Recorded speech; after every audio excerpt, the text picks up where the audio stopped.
اس بات کا دھیان رکھیں کہ دل پر نظر رکھیں، دل کو ادھر ادھر نہ جانے دیں، کسی سے کوئی توقعات نہ رکھیں، اللہ کی ذات کافی ہے۔ پہلے اللہ سے مانگیں، پھر اسباب کے درجے میں کوشش کریں۔ کسی کا خوف دل میں نہ رکھیں، کسی کی دشمنی بھی نہ رکھیں، کسی کی محبت بھی زیادہ نہ رکھیں۔ عام تعلق تو ہے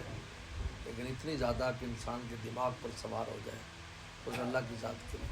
اور دشمنی بھی نہیں، دشمنی لے جائیں بلکہ اللہ پر ڈال دیں، تو دشمن اللہ بھی آپ جانے اور وہ جائے۔ اس کو خالی رکھیں، اس لیے کہ جب خالی ہوتا ہے تو انوارات اوپر سے آتے ہیں۔ یہ عجیب ہے، فارمولہ ہے، آپ خالی کر لیں ابھی آنا شروع ہو جائے گا نور، وہ منتظر رہتا ہے، لیکن وہ خالی نہیں ہوتا تو کہاں ڈالیں، ہمارا برتن خالی نہیں ہوتا، ادھر ادھر ادھر ادھر۔ یعنی ہمارے دل کی مثال ایسے ہے۔ اب آپ بتاؤ اس میں کوئی چیز اوپر سے آئی؟ اور کافر کے دل کی مثال یہ ہے، اور اللہ کے دوست کے دل کی مثال یہ ہے۔ یہ کشف کیا چیز ہے؟ کشف کیا چیز ہے؟ یہاں مرر رکھے، مرر یہ بتائے گا کہ چھت پر کیا ہے، مرر بتائے گا نا، میں ادھر دیکھوں گا، یہ لائٹ ہے، اس میں اتنی لائٹیں، یہاں سے بیٹھ کر بتاؤں گا نا۔ جب دل ایسے ہوتا ہے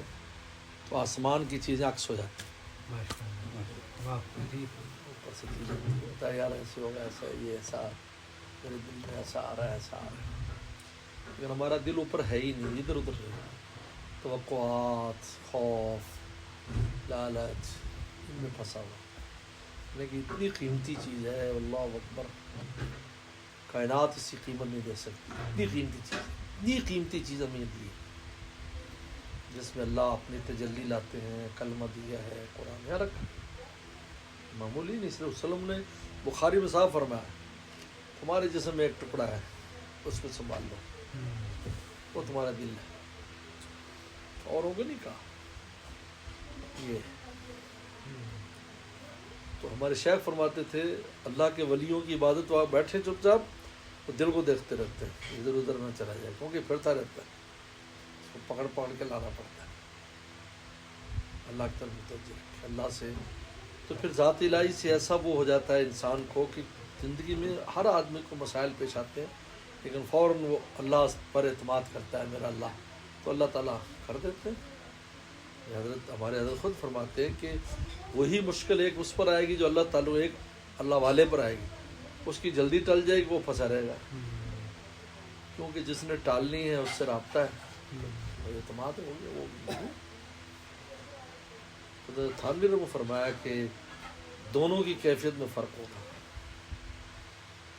ایک جو ہے نا وہ جو اللہ سے بیگانہ ہے اس پر مصیبت ہے، ویسی مصیبت اس پر ہے جو اللہ کا آشنا ہے، ان دونوں کی کیفیات اور لائف کے اس میں جو ریئیکشن، اس میں بھی زمین آسمان کا فرق ہے۔ اس لیے دل کی بہت حفاظت کریں، بہت قیمتی چیز ہے، ضائع کرنے والی چیز نہیں ہے۔ یعنی میں تو کہتا ہوں کہ ہمارے پاس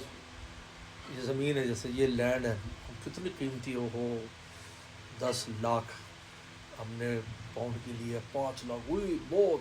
قیمتی، بہت ہے، اور ہے کہ اس میں چھوٹا سا مکان جس میں چند رومز ہیں، کھیت کی زمین ہے جو چند ایکڑ ہے، لیکن اللہ کی تجلی پوری زمین نہیں سنبھال سکتی، وہ اگر آ جائے نا تو پوری زمین بالکل چھوٹی ہے، لیکن مومن کا دل میں سما جاتا ہے۔ تو اب بتاؤ دل کتنا بڑا ہے، کتنا بڑا دل نہیں سمجھ سکتے، اس لیے کہ یہ محدود ہے، بالکل فنا ہو جائے گی۔ مطلب یہ اللہ کی تجلی تو بہت دور کی بات ہے، وہ تو بہت اونچی ہوا ہے۔ حدیث شریف میں آتا ہے، بخاری شریف میں، کہ اگر حور جھانک لے ایسے تو اس کے چہرے کے نور سے چاند اور سورج ختم ہو جائیں گے، لیکن مومن کے دل میں اللہ کا نور پورا آ جاتا ہے،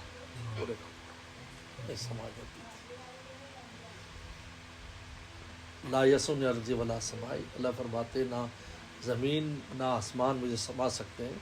ولیکن یسنی فی قلب امرئ مومن، لیکن مومن کے دل میں میں سما جاتا ہوں، یعنی مراد میرا نور وہاں سما جاتا ہے، اور جب زمین آسمان سما، تو بتاؤ دل کتنا بڑا ہے ہمارا۔ اس سے آپ اس کی قیمت کا اندازہ لیں گے، ہمیں کتنی قیمتی چیز عطا ہے، لیکن یہی سب سے پہلے یہی ضائع ہوتا ہے ہمارا، یہیں سے